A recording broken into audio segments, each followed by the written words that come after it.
Hi everybody, welcome. This is HD Starcraft, and I am back for another Heart of the Storm broadcast here in Starcraft 2. And today I wanted to bring you guys another Zerg versus Terran.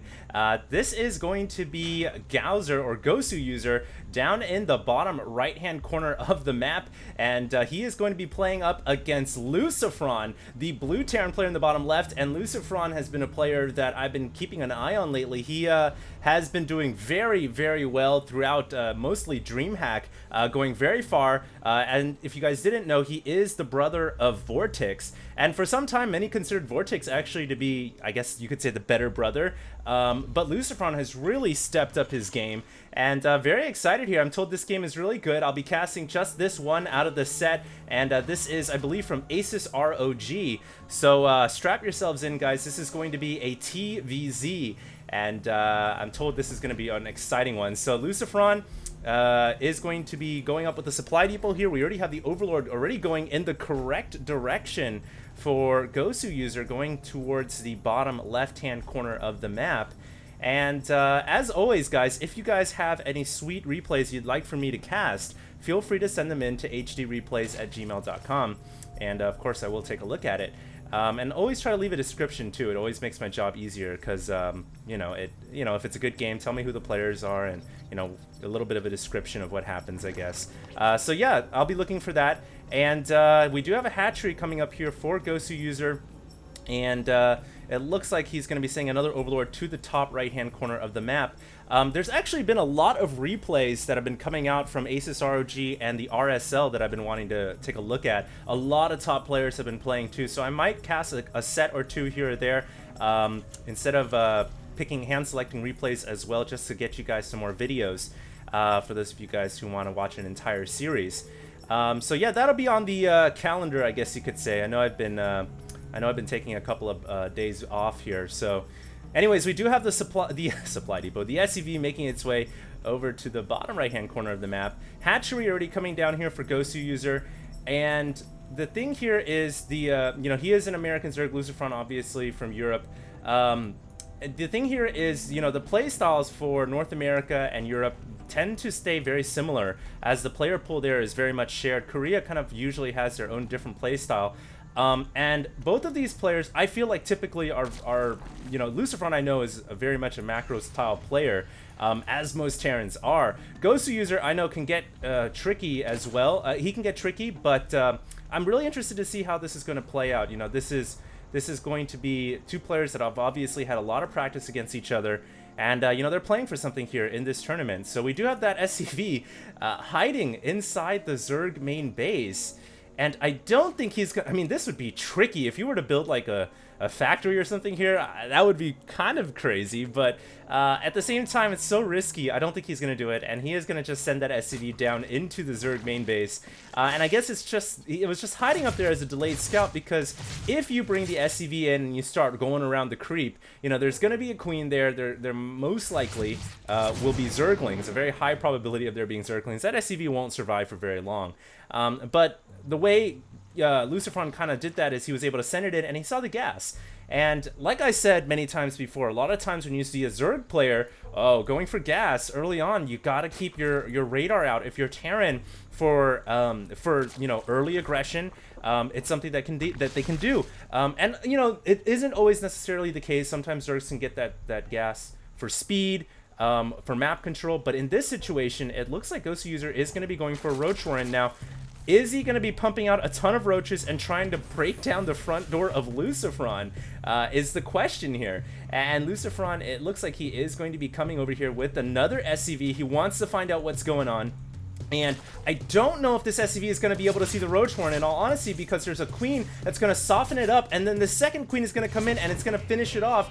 And honestly, Goswer user is completely hidden. Lucifron has no idea what's going on inside that Zerg main base, except for the fact that there is a gas. Now he's playing it safe. He's throwing up a double bunker here, and it's a good thing he is, because there are 9 roaches on the way and a Baneling's nest. We are going to have a Roach Baneling all in here from Goswer user, and he is gonna go for it.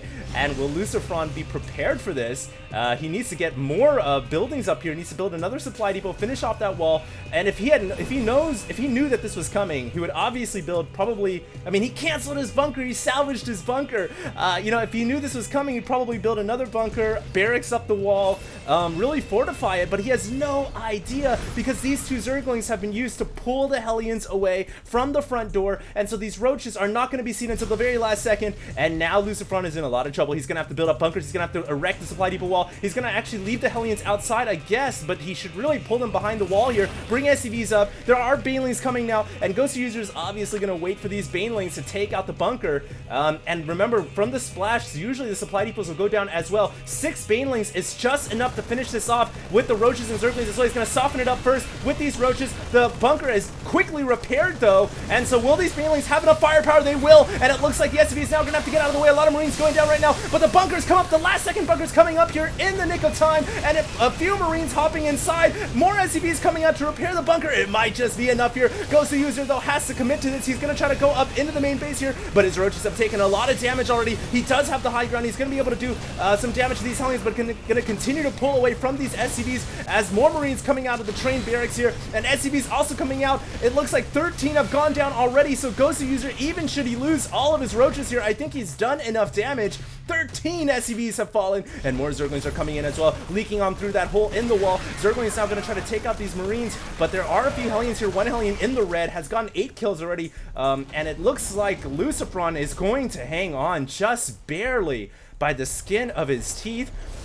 And yeah, he lost a lot of SCVs, but I don't think it's a situation that's unrecoverable. He doesn't have a macro CC, which you know, obviously it helps if you ever take a lot of damage like that to your economy to have an extra command center. But it doesn't necessarily. I don't think it's necessary here for Lucifron to recover. I think he's taken some damage, but he's not out of the games yet. And at the same time, you know, he's definitely feeling a little pressure right now. If he can just sit back, macro, maybe bring out a medevac and do a little bit of drop action, he can bring the offensive back on his side. And it looks like he does have a couple of medevacs coming right now. So I think it's actually a pretty close game right now. Goswer User does have another hatchery coming up at the 3rd. And that's one thing, when you go for these all-ins, you do kind of sacrifice your ability to macro as Zerg, and you can see Ghost User here saying, well, I need a 3rd hatchery. I need to make sure I don't fall behind here.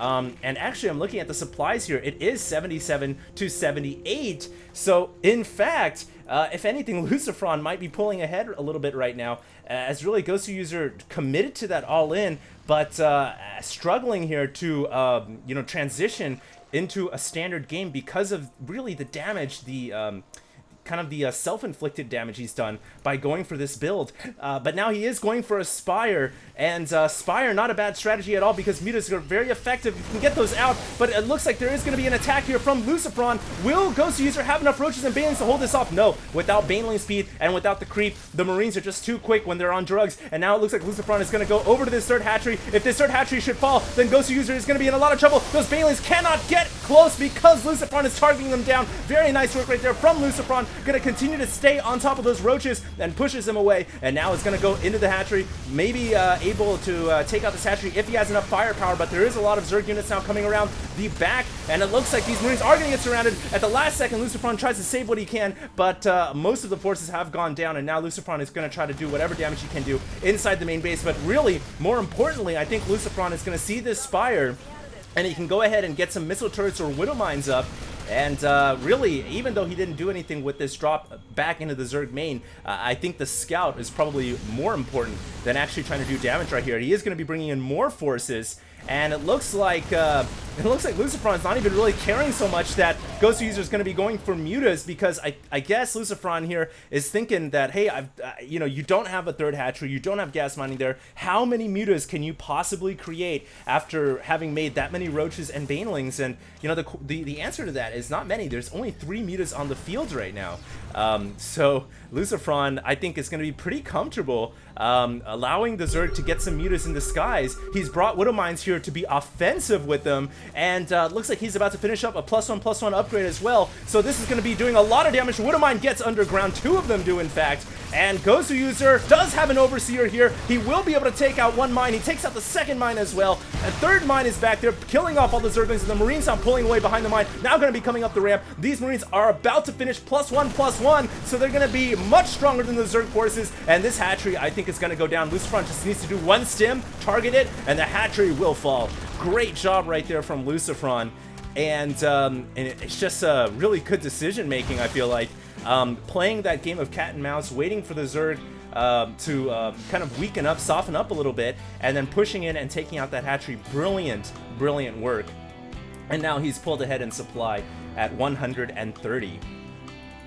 Back inside the Terran main base, we do have missile turrets now coming up. I think Lucifron has now realized that mutas are going to become an increasing threat. The longer, you know, he waits, more mutas can be coming on the field here. But Goswer User actually isn't making any more mutas. I think he's just going to try, well, he made a few, but in all honesty, I think he realizes that if he commits to mutas here and makes too many, he pretty much puts himself in a spot where his mutas have to win him the game, they have to do a lot of damage, and if they don't, he's done for. And it's weird because he's in this spot where he almost has to do something crazy or go all in order to win this game, because now he's down by 20 supply. He is trying to double hatch in order to catch up, and I don't know, I really feel like maybe he should have just went for the mutas, but perhaps he changed his mind because Lucifron saw it when he dropped into the main base, and so he's gonna stick with, I guess, like a roach Zergling type of army here. And he has caught up in upgrades, so that's good for Goswer User. But Lucifron is ahead in supply, and looking at the SCVs here, he's ahead in workers as well. So Lucifron, I think, could just sit back and wait for the right time, and then go in and take out the Zerg. And Goswer User is going to be on the back foot for some time here, and we'll see how he deals with this situation. One medevac is going to fly in, loaded up with 7 Marines. It is going to try to go for a drop into the natural, but 2 Queens are there, along with a horde of Zerg forces, so these Marines unlikely to do much damage, and that medevac is almost taken down, but flies into the main base and will deposit a few more Marines as well. And these 4 Marines now, Johnny Rambo going to go in and be a little lazy. Nope, they're going to run behind the extractor and try to take out the gas of the Zerg, I guess. Really, 4 Marines, just not enough firepower to do any significant damage, and Goswer User will clean that up. But here comes another Terran push here from Lucifron. A lot of Banelings detonating on Marines, but great micro from Lucifron. I feel like losing the minimum there for how many Banelings actually detonated, and oh my god, I don't really know if these Banelings are all that are being that cost effective from Goswer User. He's kind of sending them in and just taking out 1 or 2 Marines at a time, and the Widow Mines are doing a lot of damage as well. Things are not looking good here for the Zerg player. He's lost double the resources that this Terran has, almost double. And here comes Goswer User. He's going to try to go for this round. He does actually break the Terran player and forces Lucifron to lift off, evacuate, and get back into the Terran natural expansion. But here comes more Zerg forces. Excuse me, this is the Terran pocket expansion. A lot of Zerg forces coming in for Goswer User, and Lucifron in a lot of trouble. He's getting overwhelmed right now. Somehow, some way, Goswer User has been able to break through the pocket expansion, but will he have enough forces remaining to do damage to the SCVs? He's killed off 19 already. Unbelievable turn of events here for Goswer User, and just a brilliant stroke of luck for him. He's got to kill off a lot of SCVs now, and he's going to do just that. Oh my god, what a turnaround here for the Zerg player. Goswer User catching, you know, just a brilliant catch of cards there, and surrounding the pocket expansion, breaking it down, and is now inside the natural. A lot of reinforcing Marines are coming out though, but I think Lucifron all of a sudden is on the back foot, and if he doesn't hold this attack off, he might just straight up lose this game. Lucifron is in a lot of trouble, ladies and gentlemen. Goswer User with a ground counter attack, who is down by 20 or 30 supply, down in SCVs versus drones, but he was able to push in, get it together, and push Lucifron all the way back into the natural expansion. That factory thankfully survives at the last second, but Goswer User with a great play.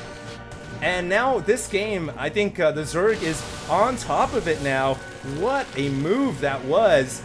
And here we go. Lucifron hasn't given up yet. He is going to try to drop behind the 4th expansion of the Zerg player, but a lot of roaches are here. and immediately Lucifron has to pull away. Now Lucifron's got to realize with this many roaches on the field, it just doesn't make any more sense to be producing so many Marines. He needs to get more Marauders, Widow Mines, maybe even Siege Tanks out on the field, but will he have enough time? I think he focused too heavily on Marines, but there aren't any mutas. It's mostly roaches, and I think it might have just been a compositional win here for Goswer User. He's going to be able to break the pocket expansion another time around. 44 SCVs have gone down already, and the Terran player now, I think he's out of it. I think it might be GG.